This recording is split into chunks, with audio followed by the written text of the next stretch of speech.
नमस्कार दोस्तों, मोनिकास वर्ल्ड में आपका स्वागत है। दोस्तों, क्या आप भी जर्नलिस्ट बनना चाहते हैं? क्या आपको भी मीडिया की जॉब अपनी ओर आकर्षित करती है? यदि हाँ, तो आज का ये वीडियो खास आपके लिए है, क्योंकि आज मैं अपने इस वीडियो में लेकर आई हूँ जर्नलिज्म से जुड़ी हर छोटी से छोटी इन्फॉर्मेशन। तो चलिए शुरू करते हैं आज का ये खास वीडियो।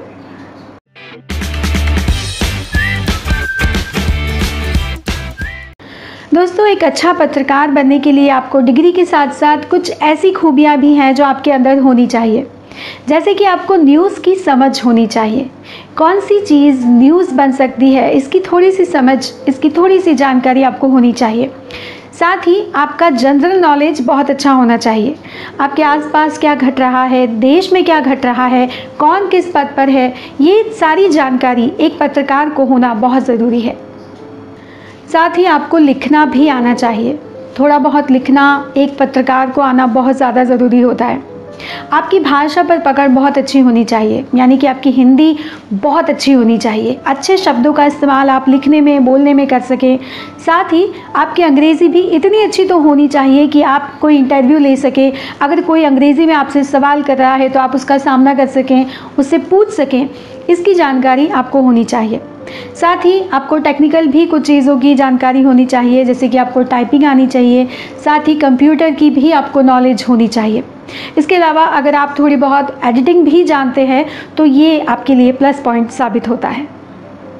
आजकल पत्रकारिता के लिए 12th के बाद ही कोर्सेज होने लगे हैं, जो अलग अलग इंस्टीट्यूट में होते हैं। इसकी पूरी जानकारी मैं अपने वीडियो के अंत में आपको दूंगी, जहां से आपको पता लग जाएगा कि आप कहां से कोर्स कर सकते हैं, कितने कितने समय के कोर्सेज होते हैं और उसके बाद आप क्या कर सकते हैं। तो इसकी पूरी जानकारी मैं अपने वीडियो के अंत में आपको दूँगी। कुछ लोग न्यूज़ एंकर बनना चाहते हैं और उनको लगता है कि वो जैसे ही मीडिया में जाएंगे वैसे ही उनको न्यूज़ एंकर की जॉब मिल जाएगी, लेकिन ऐसा नहीं होता। न्यूज़ एंकर बनने के पहले आपको बहुत सारे चैलेंजेस का सामना करना पड़ता है। आपको फील्ड में बहुत समय तक काम करना पड़ता है, आपको डेस्क में काम करना पड़ता है, आपको अपने आप को प्रूव करना पड़ता है। उसके बाद ही आपको न्यूज़ एंकर का जॉब दिया जाता है।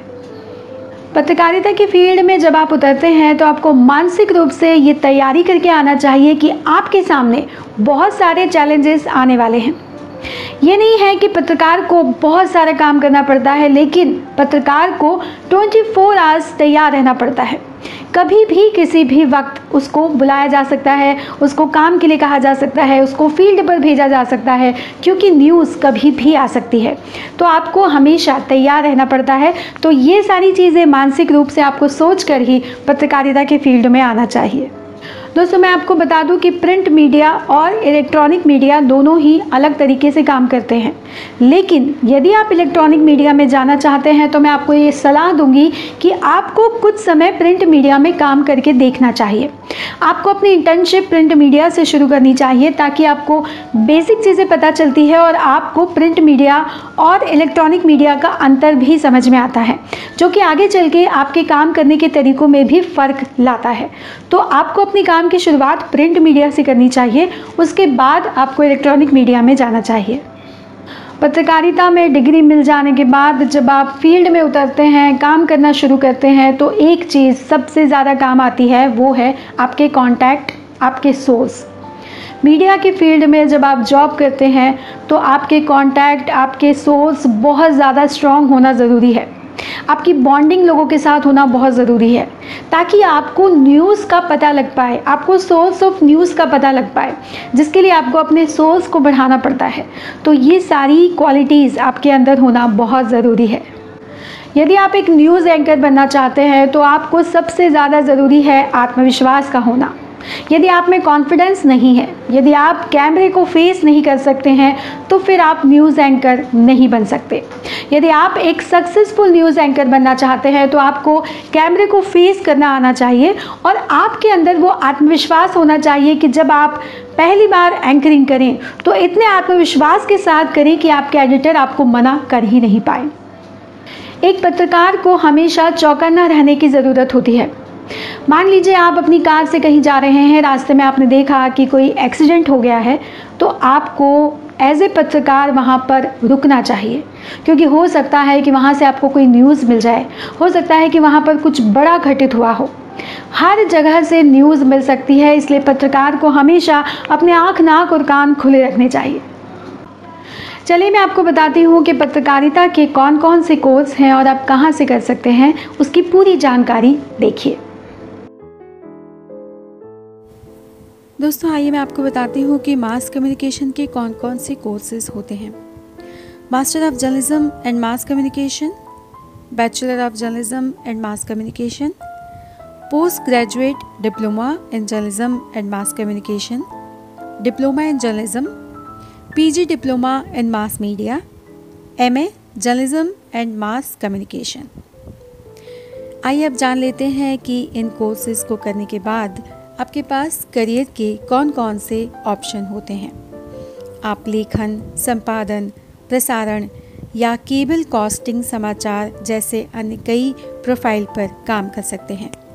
पत्रकारिता में 2 भाग होते हैं, एक प्रिंट मीडिया और दूसरा इलेक्ट्रॉनिक मीडिया। आप इन दोनों ही विभिन्न क्षेत्रों में काम कर सकते हैं। आइए अब जान लेते हैं कि एक पत्रकार के पास इन कोर्सों को करने के बाद कौन कौन से जॉब प्रोफाइल होते हैं।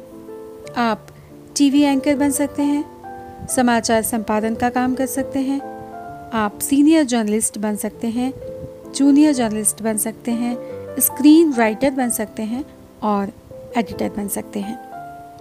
आइए अब जान लेते हैं कि एक जर्नलिस्ट की सैलरी किस हिसाब से होती है। पत्रकारिता का कोर्स करने के बाद आपकी सैलरी जो होती है वो आपकी योग्यता पर निर्भर करती है। यदि आप संवाददाता से शुरू करते हैं तो आपकी जो सैलरी है वो 10,000 से लेकर 20,000 तक हो सकती है। यदि आप एंकरिंग और संपादन करते हैं तो आपकी सैलरी 20 से 40,000 होती है और यदि आप अनुभव बढ़ाते हैं तो आपकी सैलरी 50,000 से भी अधिक हो सकती है। दोस्तों यहाँ पर मैं कुछ कॉलेजों के नाम दे रही हूँ जिसमें आप एडमिशन लेकर पत्रकारिता के कोर्स कर सकते हैं।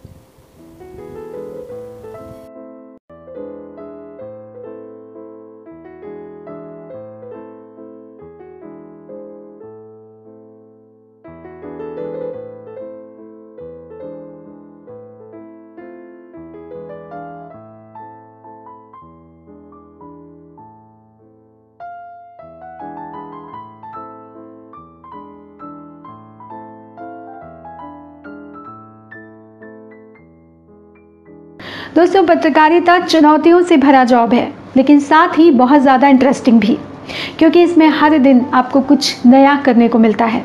इसमें बहुत सारी संभावनाएं हैं। यदि आप मेहनत करते हैं, यदि आप अपना 100% देते हैं तो आपके लिए बहुत सारी संभावनाएं हैं और बहुत सारा खुला आकाश है।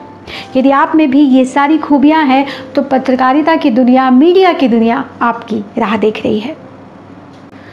दोस्तों मुझे पूरी उम्मीद है कि मेरा वीडियो देखने के बाद आपके मन में पत्रकारिता से जुड़े जो भी सवाल थे, आज आपको उनके जवाब मिल चुके होंगे।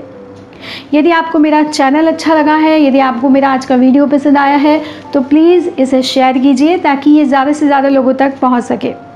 यदि आज आप पहली बार मेरे चैनल पर आए हैं तो प्लीज़ मेरे चैनल को सब्सक्राइब ज़रूर कीजिए ताकि आपको मेरे आने वाले वीडियो के बारे में जानकारी मिल सके।